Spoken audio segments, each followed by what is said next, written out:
right, today we have Larry Allen. LA, tell people who you are. Give me a highlight reel of what you've done. Like if you're just hitting the points, give me 2 minutes of who you are and drop some names and all that. Let's get that out the way. Larry Allen, UCLA, also known as LA. From Houston, Texas, born and raised from the South Side. Um, Graduate of Prairie View A&M University, a bachelor's degree in music, master's degree in sociology. Former head drum major for the March of the Storm.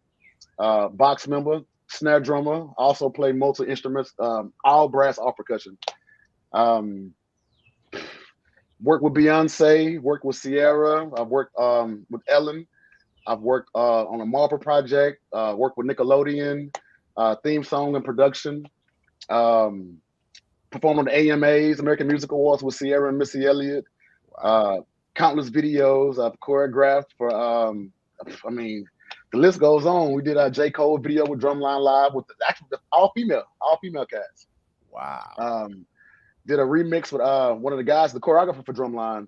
He has a dance company, and I did a remix with Cardi B for the Up HBCU version. So I mean, just working, man. I've been blessed. I can say that I've been blessed.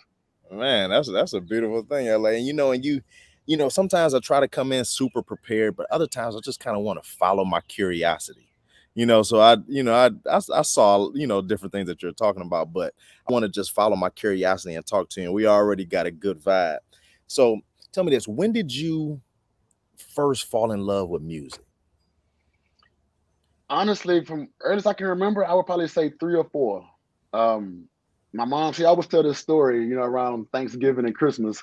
But out there in Houston, I was in the mall, Baybrook Mall, with her and my dad. And as a kid, you play games, hide and seek. So on the way coming into the mall, I saw a music store. It's called Brook Mays Piano Store. Mm-hmm. So the whole while I'm knowing, okay, I'm gonna make my way into this music store. So I think we're in J.C. Penney's or something. So I hid from my dad in the clothes rack, and he looking for me. He go one way, I shoot right to the music store. So long story short, man, of course they shut the mall down, and back then it wasn't an Amber Alert, but they shut the mall down. Security was going everywhere, and I asked one of the guys that worked there to put me on the stool, and I was literally playing the piano. Small little crowd around, and of course I wasn't playing, no Beethoven or anything like that, but just to see a young child doing something like that was remarkable. And ever since then, my parents put me in music, everything, music schools, music programs, after school programs. Wow. So can you remember like who introduced you to it? Like who was the first person you saw like playing music? Was it your parents? Oh, God-given talent, bro. Like my parents were athletes. Dad played baseball, mom played softball, and dad ended up going into law enforcement. But like it's only 2 of us in my family. I got a huge family. 2 of us do music. Wow. So do you think having musical skill is God-given, or do you look at it as a skill that you can develop? I know it's both, but I can probably go out here and dance as much as I want, but I'm never going to be Chris Brown. You may be able to go ahead. I will say, I think anybody can learn any talent if you work hard enough for it. Now, of course, you may not be as good as Michael Jordan, like you were saying. You can dance, but you may not be a Chris Brown. But I can guarantee you, if you work hard enough, you'll be able to do a show with him if you wanted to.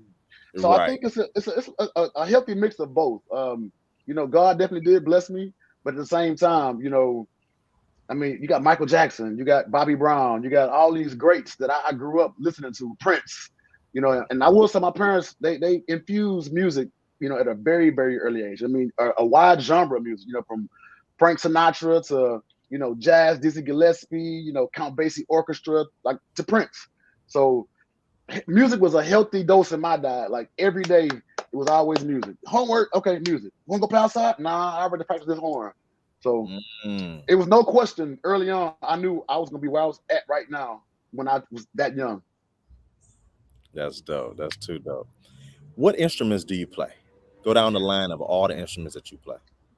I would say my principal instruments is trumpet and percussion, but I play all brass, all percussion, a little clarinet, piano, guitar.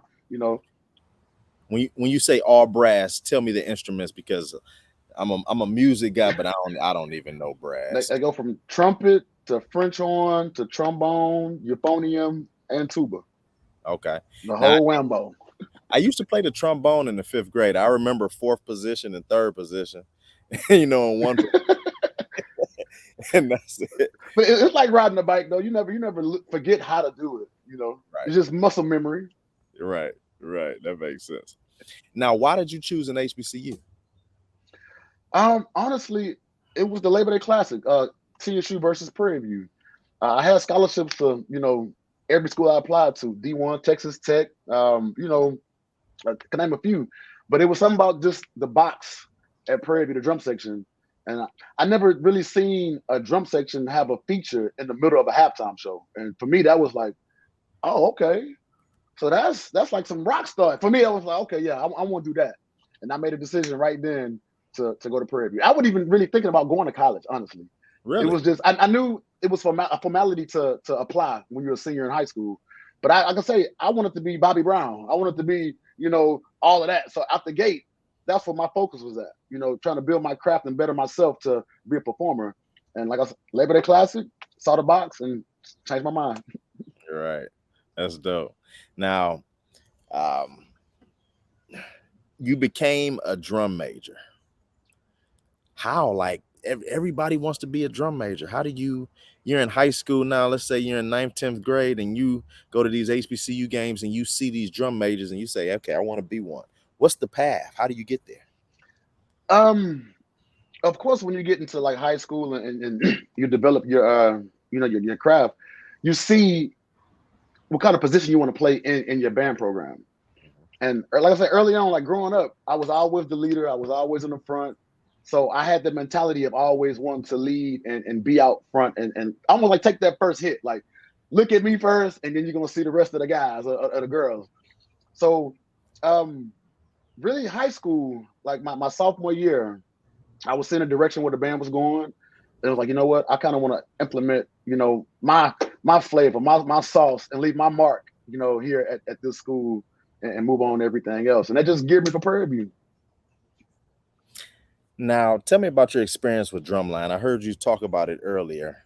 Tell me like what everything that you did within the Drumline and within the Drumline So, ecosphere. so I've been with Drumline Live since 2010. I started out as a cast member on trumpet and percussion, snare drum. Auditioned for we have a particular scene in the show. It's called Motown. So Mhm. where we impersonate, Temptations, Tina Turner, and it was a opening for James Brown. And I'm like, you know what? How can I again leave a mark on this production? Even though I'm a freshman per se to this production, audition for James Brown. Nobody wanted to audition after me. So literally after that, Don Robertson, which is the CEO, he saw a light in me. So he was like, hey, LA, what else can you do? So that's right up my alley. I produce, I can do this, I can make up routines. He's like, okay, well, I'm gonna try you out. And he kind of gave me some assignments for the show. And literally that next year they put me on staff. Wow. Wow. So bless, man. Oh yeah.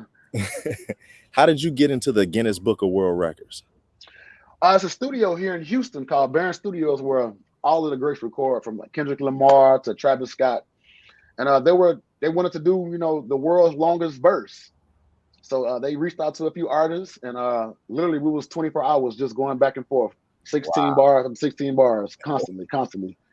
And Wow. I think that was like July 15th, like 2015. It's been a little while, but I don't think it's been beaten yet.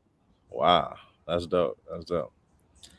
You were the percussion director for Beyonce's Coachella performance. Yes, Tell me about that. Is Beyonce's work ethic, is her attention to detail everything that they say it is? man. When I tell you, 100% hands on, and from what I can see in the space that I was in around her, 100% hands on, like true professional, true like her art. She gets it, like hands down icon. And Wow. I'm not just saying that just because she's from Houston, I'm from Houston, and I perform with her, but truly an icon. Like just to watch it unfold and see all the moving parts, and for her to give direction, it was a beautiful sight. Beautiful. Now I'm gonna piggyback off this and we gotta talk about what we've been talking about this last week or so. Okay. What do you think about this Drake and this Beyonce? Um, as a fan of just music in general, I like it. I think it's a good body of work from Drake. I like the record that she just put out, and I'm sure she's gonna smash. As a, I get it what people want. So they looking for the turn up Beyonce. It's a summertime. She's fresh still off of Coachella. Hands down, that's still one of the most watched performances. In the world. Google put a commercial out about it. So I mean, I think they were expecting, R&B turn up Beyonce, and she kind of, gave them like, hey, I want to direct you to where music is going. Like, you got to always watch, even though we've heard it, it's new to us. It's probably old to them. Yeah. So I'm sure that he probably been recorded all that stuff, and he's gonna transition into the new wave of where they want to push, the culture. But I love it though. I mean, for us to be able to, I don't want to say tap into other genres because I think we create a lot of things. Like popular culture is just what's popular, not a certain sound of music. It's what's popular. And Drake is this generation's Michael Jackson. Maybe not performing wise, dancing, but as far as records and streaming, he up there. And of course, Beyonce, she's the female Michael Jackson. Yeah, for sure. For sure. How does it feel to earn Grammy nominations or Grammy accolades? Excuse me. Man, I was in HEB when I got the word, and it was like making groceries. I'm getting almond milk and getting my yogurt. I didn't get a call. They're like, hey, man, you need to fill out your paperwork. And I filled out my paperwork for what? It was like, man, the movie just won a Grammy. And I was like, yeah, right. And lo and behold, I get an email, and I'm like, oh. But that right there, I will tell you, it'll get you in so many doors without them even knowing who you are. Like just being attached with her name and that Grammy and everything is like, you did what? Okay, yeah, come on. Like with the gig with Nickelodeon, they were looking for the guy that led the Drumline for Beyonce. Didn't know who I was, but they were looking for that guy. And word started getting around, and they reached out through Instagram. And I ended up doing a theme song, an HBCU inspired theme song for one of their shows. Too dope. Too dope. Yeah. Now you guys have a book coming out, don't you? Yeah. On the 29th. Nice. Now tell me about it, and tell me about your contribution. Well, I'm one of the expert authors for the book. This is the second edition for the band, the HBCU, and it's just accounts of just stories and experiences that we've all had in HBCU programs. I'm sure we have similar stories, but it's going to be great to hear what people from Norfolk have to say, and Southern and FAM, and of course Prairie View. So it's going to be a very good read, man. I would advise anybody that for the culture, like just take a look, man, and see. We really make this music go around, man. It's a lot of us that's involved with so many things in music. And I always tell people, you don't have to be the star to go pro. Like you can go pro and be behind the scenes. Like it's so many HBCU graduates that push the buttons that make all this stuff work. Right. Now, if you look back at all the artists that you've worked with, what's a habit or what's like the secret sauce that you can kind of go with all of them and say, this is why all of them are great? Like you got some people that are just so professional. And you got some people that just are always on time. Some people have that tireless work ethic. What can you see that's a common thread between these successful artists? I think all of what you said. I've watched Beyonce, be the first person there before we get there, and then thereafter we leave. And with her children around, and her being a mom, and a friend, and Ciara same way. I see her. I fly in, to California, and she's already at rehearsal. I'm getting picked up, heading into rehearsal. She's already there sweating like she's been there all day. So I mean, it's a hard industry, and people expect a lot from you. And the beauty of it is, we rehearse like literally some months for Coachella, only for 2 hours. You're right. So people they don't see that, maybe your stomach hurting, or you got a headache, or your girlfriend tripping at home, or the light bill due, or mama's sick, and you still got to put that show on. It's a lot of pressure, and sometimes it does bust the pipes. But most of your strong artists and those stars that you talk about, they rise to to the top and kind of work through adversity. Nice. Where can people follow you, LA? Oh man, my handle UCLA, YOU.CLA. That's YouTube, Instagram, Facebook, all that. UCLA Apple Music, Spotify, Tidal, wowu.c.la. Now, for the HBCU person that wants to get into music, and if you look back and say, okay, I would have, this is the exact path I would have taken, what would you tell them on what path to take or follow your heart? Give me something that you would advise to the new up and coming people that want to get a chance to work with a Beyonce or a Ciara. Um, I would say, and I always lead with there's a lot of Michael Jordans that never made it to the league. And it's a dog eat dog kind of industry, man. I mean, my path, I'm glad I did go to school. Now, if I would have went straight to Atlanta, out of high school, I probably would have gotten far, with experience. But when those slow months come, like when COVID hit, nobody was working. So all that performing was shut down. But I had 2 degrees to fall back on. Mm. So I would say, not saying you have to go to college, but at least have, plan A, plan B, plan C, plan D. And I always expect that nobody owes you nothing. And if you're in a room, make sure you're in the room.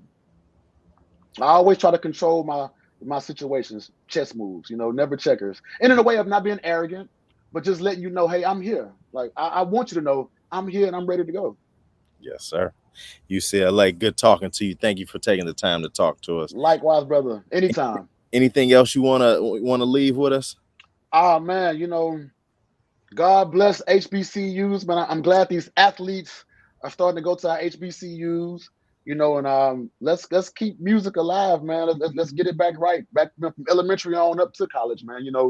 Fine arts weren't, they run the world. And a lot of your CEOs for Fortune 500 companies come from the fine arts background. So I don't want to forget that school is cool. School is cool. You can do it. That is so true, especially at a HBCU. Good talking to you. Enjoy the rest of your summer, LA. Likewise, brother. All right. Talk to you soon. All right.